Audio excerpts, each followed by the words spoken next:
എല്ലാവർക്കും നമസ്കാരം. ഞാൻ ഡോക്ടർ ദേവിരാജ്, ഒരു സൈക്കോളജിസ്റ്റാണ്, ഒരു പീഡിയാട്രിക് എർലി ഇൻ്റർവെൻഷനിസ്റ്റായും പ്രവർത്തിക്കുന്നുണ്ട്. കൊല്ലം ആസ്ഥാനമാക്കി പ്രവർത്തിക്കുന്ന Prana child development and neuro rehabilitation സെൻറ്ററിലാണ് വർക്ക് ചെയ്യുന്നത്. എനിക്കിന്ന് നിങ്ങളോട് സംസാരിക്കാനുള്ള വിഷയം ഓവർ തിങ്കിങ് ആണ്. ഓവർ തിങ്കിങ് എന്ന വാക്ക് കേൾക്കുമ്പോൾ തന്നെ നമുക്കറിയാം, ഇത്രയും സ്പീഡുള്ള കാലത്ത് നമ്മളിൽ മെജോറിറ്റി ആളുകളുടെയും പ്രശ്നം ഓവർ തിങ്കിങ് തന്നെയാണ്. പലപ്പോഴും നമ്മൾ ചിന്തിച്ചു കൂട്ടുന്ന കാര്യങ്ങളൊന്നും തന്നെയല്ല ശരിയെന്ന് കുറേ കഴിഞ്ഞിട്ടാണ് നമുക്ക് ബോധ്യം വരിക.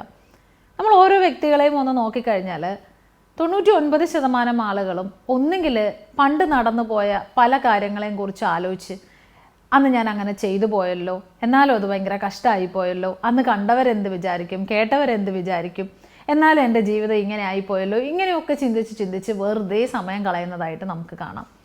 എന്നാൽ മറ്റു ചിലരാവട്ടെ, നാളെ ഇങ്ങനെയൊക്കെ സംഭവിച്ചാലോ, ചിലപ്പോൾ ഞാൻ ഈ കാണുന്ന ആളുകളൊക്കെ ഇങ്ങനെ എന്നോട് പറഞ്ഞാലോ, അതല്ലെങ്കിൽ നമ്മൾ ഒരിക്കലും നടക്കരുതെന്ന് പറഞ്ഞ കാര്യങ്ങൾ നടക്കാനുള്ള സാധ്യതകളെക്കുറിച്ചൊക്കെ ഇങ്ങനെ ഇമാജിൻ ചെയ്ത് അതിലൊരു വിഷമമൊക്കെ കണ്ടെത്തി അതിനകത്ത് തന്നെ ഇങ്ങനെ ദുഃഖിതപ്പെട്ട് ഇങ്ങനെ നിൽക്കുന്ന ചില അവസ്ഥകളൊക്കെ നമുക്ക് കാണാനായിട്ട് സാധിക്കും.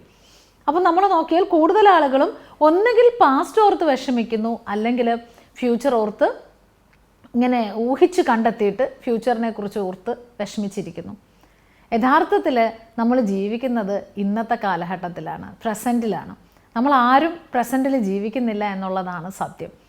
കാരണം ഈ പാസ്റ്റിൻ്റെ വിഴുപ്പ് ഇങ്ങനെ ചുമന്നുകൊണ്ട് നടക്കുമ്പോൾ എങ്ങനെയാണ് ഇന്നത്തെ ദിവസം നമുക്ക് ആസ്വദിക്കാനായിട്ട് സാധിക്കുക? ജീവിതത്തിൽ സമാധാനവും ശാന്തിയും ഒക്കെ ഉണ്ടാവണമെങ്കിൽ ആദ്യം നമ്മൾ പഠിക്കേണ്ട പാഠം ഇന്നിൽ ജീവിക്കുക, ഈ മൊമെൻറ്റിൽ ജീവിക്കുക എന്നൊക്കെയാണ്. എല്ലാവരും സമാധാനമായി ജീവിക്കാനുള്ള ഏറ്റവും നല്ല മാർഗം ഈ നിമിഷത്തെ അറിഞ്ഞ് ജീവിക്കുക എന്നുള്ളതാണ് എന്ന് പറയാറുണ്ട്. പലരും അത് പ്രാക്ടീസ് ചെയ്യാറുണ്ട്. മൈൻഡ്ഫുൾനെസ് മെഡിറ്റേഷനൊക്കെ പലരും പ്രാക്ടീസ് ചെയ്യാറുമുണ്ട്. എന്നാൽ ഈ ഓവർ തിങ്കിങ്ങിനെ നമുക്ക് ഏത് രീതിയിൽ ഒഴിവാക്കാനായിട്ട് സാധിക്കും? ഒന്നാമത്തെ കാര്യം, ഒരു കാര്യത്തെക്കുറിച്ച് നമ്മൾ ചിന്തിച്ച് തുടങ്ങുമ്പോൾ നമ്മൾ പോലും അറിയാതെ കണക്റ്റഡ് ആയിട്ടുള്ള തോട്ട്സ് ഇങ്ങനെ വന്നുകൊണ്ടിരിക്കും എന്നുള്ളതാണ്. അപ്പോൾ നമുക്ക് കണക്റ്റഡ് തോട്ട്സിനെയാണ് കൺട്രോൾ ചെയ്ത് കൊണ്ടുപോകേണ്ടത്. അതിനാദ്യമായി ചെയ്യേണ്ട കാര്യം നമ്മളുടെ തോട്ട്സിനെ നമ്മുടെ നിയന്ത്രണത്തിൽ കൊണ്ടുവരിക എന്നുള്ളതാണ്. നമ്മുടെ ചിന്തകളെ എങ്ങനെയാണ് നമ്മുടെ നിയന്ത്രണത്തിൽ കൊണ്ടുവരിക അല്ലേ? അത് വളരെ നിസ്സാരമായിട്ട് നമുക്ക് ചെയ്യാനായിട്ട് സാധിക്കും. കാരണം നമ്മുടെ മനസ്സിനൊരു വലിയ പ്രത്യേകതയുണ്ട്. നമ്മൾ എന്തൊരു കാര്യം ചെയ്യാൻ ചിന്തിക്കുന്നോ അതിൻ്റെ ഓപ്പോസിറ്റ് കാര്യങ്ങൾ ചെയ്യാൻ നമ്മളെങ്ങനെ പ്രേരിപ്പിച്ചുകൊണ്ടേയിരിക്കും. നിങ്ങൾ ചെയ്യേണ്ടത് ഇത്ര മാത്രം, ഒന്ന് പ്രാക്ടീസ് ചെയ്ത് നോക്കുക. ഒരു സ്ഥലത്ത് വളരെ കംഫർട്ടബിളായിട്ടിരിക്കുക. അതിനുശേഷം ഒരു 10 മിനിറ്റ് സമയം ഒരു ടൈമറിലെങ്ങാനും ഒന്ന് അഡ്ജസ്റ്റ് ചെയ്ത് വയ്ക്കുക.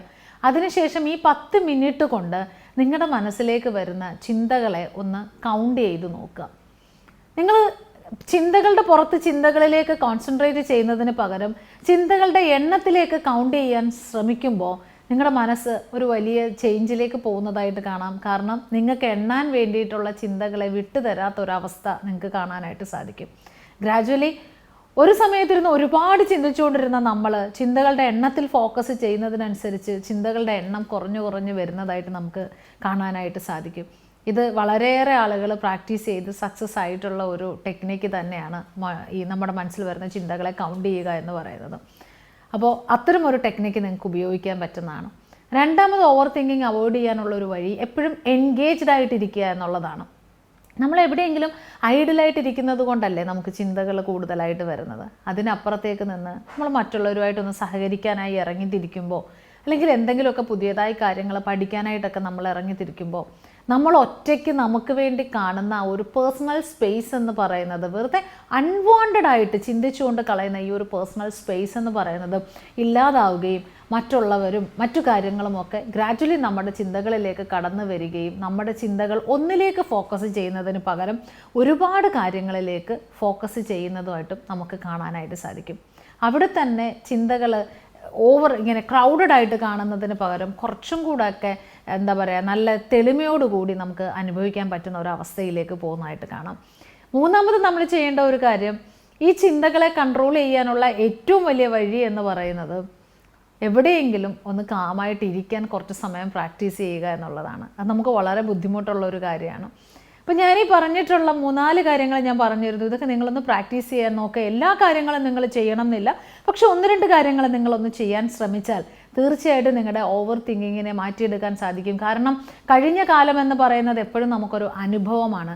വരാൻ പോകുന്ന കാലം എന്ന് പറയുന്നത് ഇനി വരാനുള്ളതാണ്. അതിനെ നമുക്ക് മാറ്റിയെടുക്കാൻ സാധിക്കും. അതിനാവശ്യം ഇന്നത്തെ കാലത്ത് നിങ്ങളുടെ പ്രവൃത്തിയാണ്.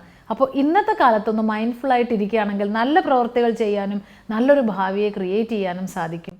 ഇന്നത്തെ വിഷയം നിങ്ങൾക്ക് ഇഷ്ടമായി എന്ന് ധരിക്കുന്നു. തീർച്ചയായും മറ്റൊരു വിഷയമായി ഇനി കാണാം. എല്ലാവർക്കും നല്ലൊരു ദിവസം ആശംസിക്കുന്നു. നന്ദി, നമസ്കാരം.